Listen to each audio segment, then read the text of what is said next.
What is up, guys? Doug Polk here, and I'm sure as you've seen the video title, we're going to do a little analysis of Daniel Negreanu's recent video he did where he had a podcast where he talked about how raising the rake is actually good for the game. Surprise, surprise! Turns out it's a good thing. I want to talk about some of the things that he says, and I want to just show a couple clips, and let's just jump right in there. If the rake is too high for the good players, what you're left with is bad players who are going to lose. I'm being serious, guys. But they're losing less per 100 hands than they would be if the pros were playing with them. So this is a serious video. You know, there's a lot of games where that's true, where the rake is really high and it keeps pros away because they're like, well, we can't beat this. But overall, for the game, it's actually better because pros aren't playing. So nobody's like, so they're losing the rake money, which is going to be more, but they're not losing as much. They're basically passing the money around, you know? Yeah. You know, there's nobody just dominating. Oh, I get it. So what happens is the money's taken away and the players give more to Pokerstars, right? And then because they're giving that money to Pokerstars, everyone does better. Because now there's no pros there. They're taking, yeah, fuck those pros anyway, right? And we can all just give it to Pokerstars because maybe I'm not really understanding this. You know what? I think I have a great example lined up. Okay, so here we have a bankroll, right? Let's just pretend this is all of the players' money together. So this is all the people in the game. And normally the poker site says, hey, we'll take about this much, right? You guys can have the rest to play for it, right? And so we're okay.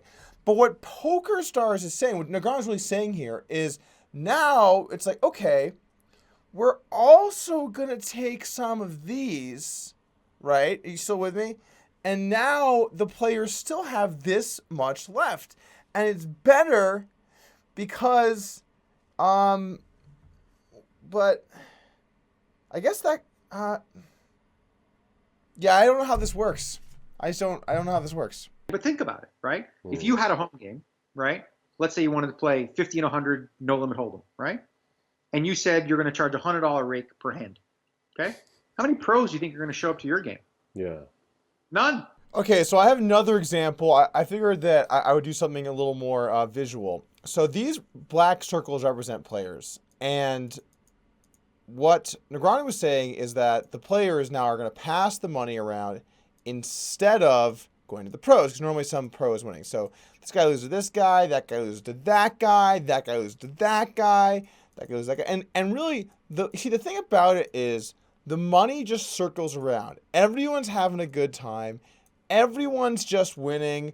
But then they lose, but then they win. And then the money, the great thing about the money ends up, it just goes from one person to the next. They're all having fun. Recreational players are on the rise. They're loving it. They're loving it so much. I forget who we're talking about. Yeah, I don't really care that much about them. But they're really loving it. What game are we playing? Casino games. Casino games are great. Yeah, actually, what about horse racing? Or DFS? No, we won't do DFS. It's over the line. Yeah, and then everyone basically just hangs out, and it increases the experience of the game, and it brings people together. That's actually, I think, really, it brings everyone's money together, and I'm starting to get it now. Okay, so if the pros really are just destroying the games, busting all the fish, taking all the money, no care for anyone but themselves, ruining the game that we love, what is left? They're taking everything we have. Then I think it's time for Pokerstars to get rid of some of their team pros that are good winning regulars. Oh, I could go on and on with jokes about this, but in all seriousness, I just want to take a step back, think about my career, think about what got me into poker, and why I'm even here today. And the thing is, I got into poker because I saw that people were able to win, okay? And I know I'm obviously a bad example in that I have taken millions of dollars off of the poker world. I understand that. But there are so many people like me that try and fail. There are so many people that get into poker to try and become great and fail. And there's so many people that deposit, turn up bankrolls and fail. No one deposits their $50 and they're like, oh man, I hope I run this guy down to zero. No, they dream of one day learning, becoming better, and moving up in the world. And I think that the dream of poker, the dream to take almost nothing, to take $10, $20, $30, and to turn that into an amount of money that you can be proud of, that you can say, I took $20 and became a millionaire playing poker on the internet. It is that dream. The dream of one day becoming a successful and winning poker player. The dream that the game will be preserved in a state that can be beaten, because poker, goddammit, is a game of skill.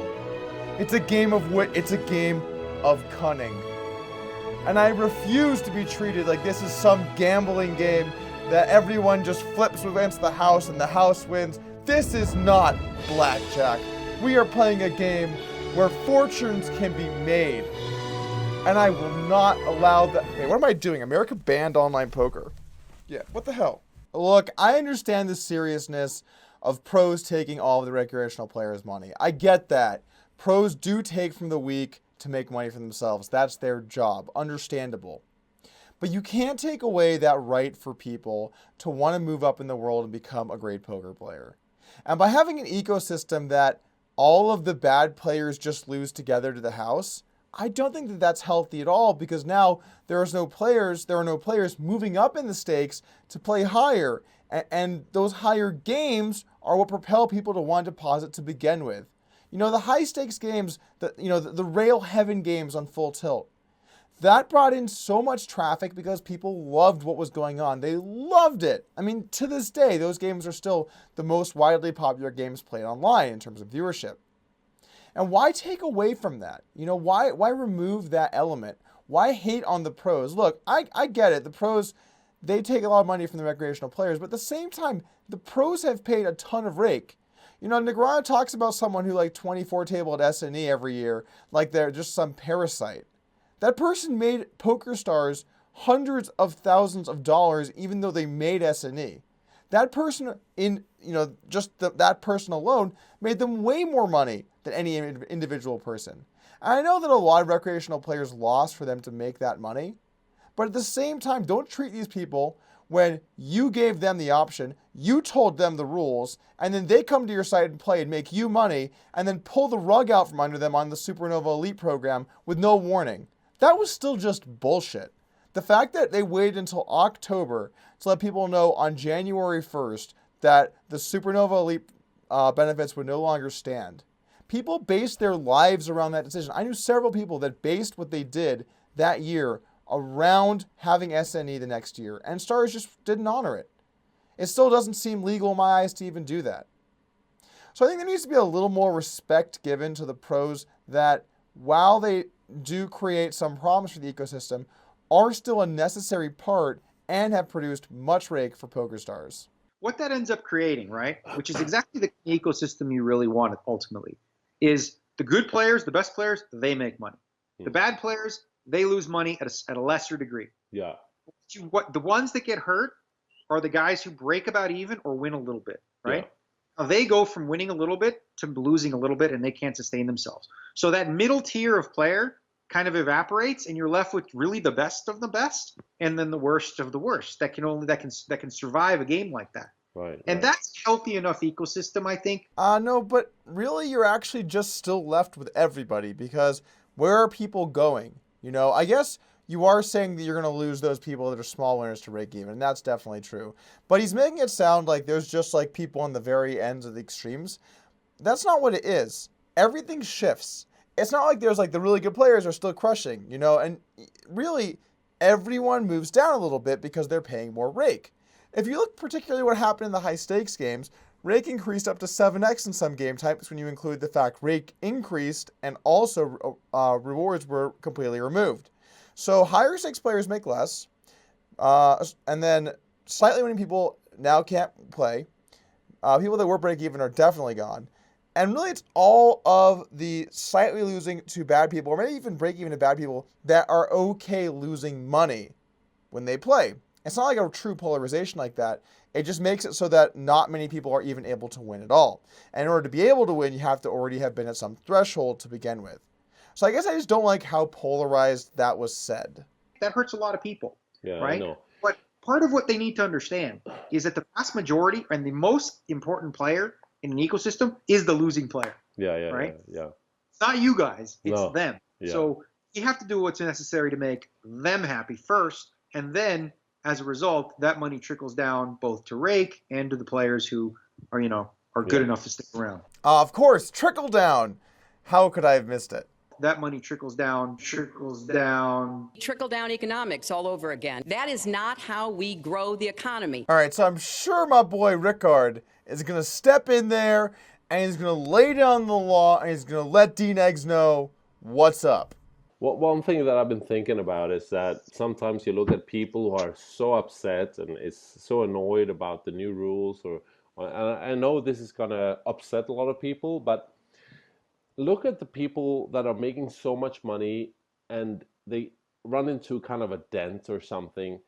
Aren't they pretty well off anyway? Aren't they a bit spoiled, these guys that complains a lot? What?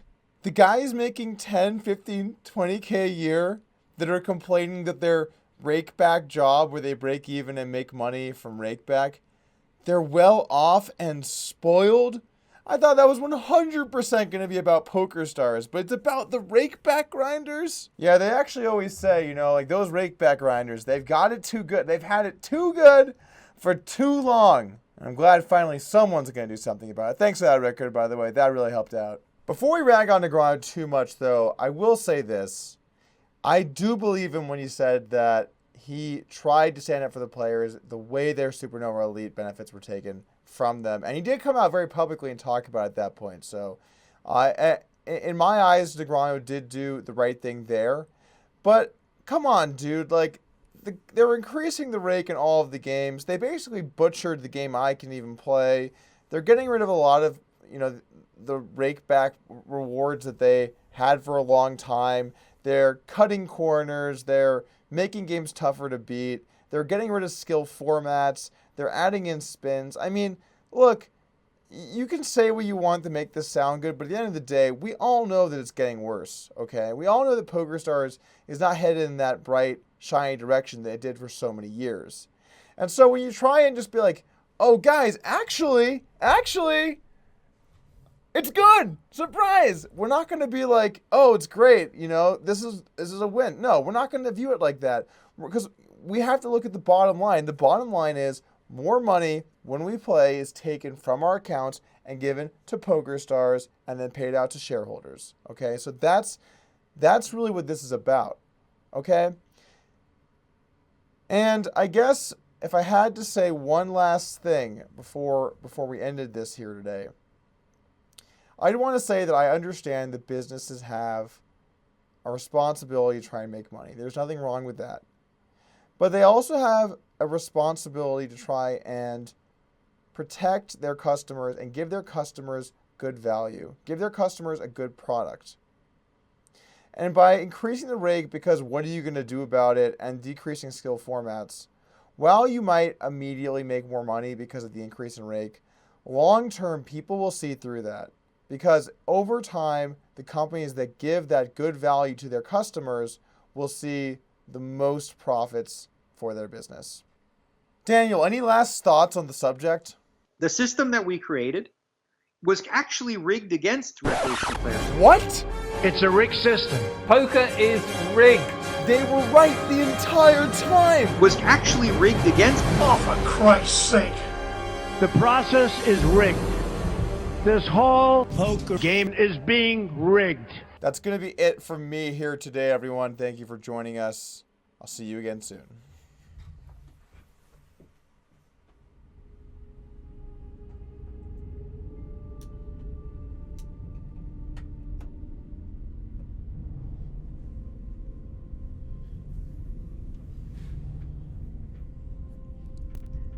Thanks for rigging it for me. We're still cool, right? Cool, thanks guys.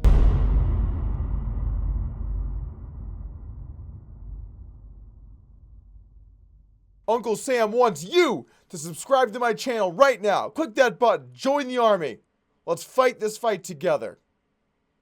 You might get to tell that the Oreo means strength and decided to check on the flop. But as we all should know, if you do call and open in the big blind and heads up no limit, you should be checking all of your hands over to your opponent anyway. So His tell might have been useful in deciding whether to fold or not, but you should definitely be checking here over to Teddy.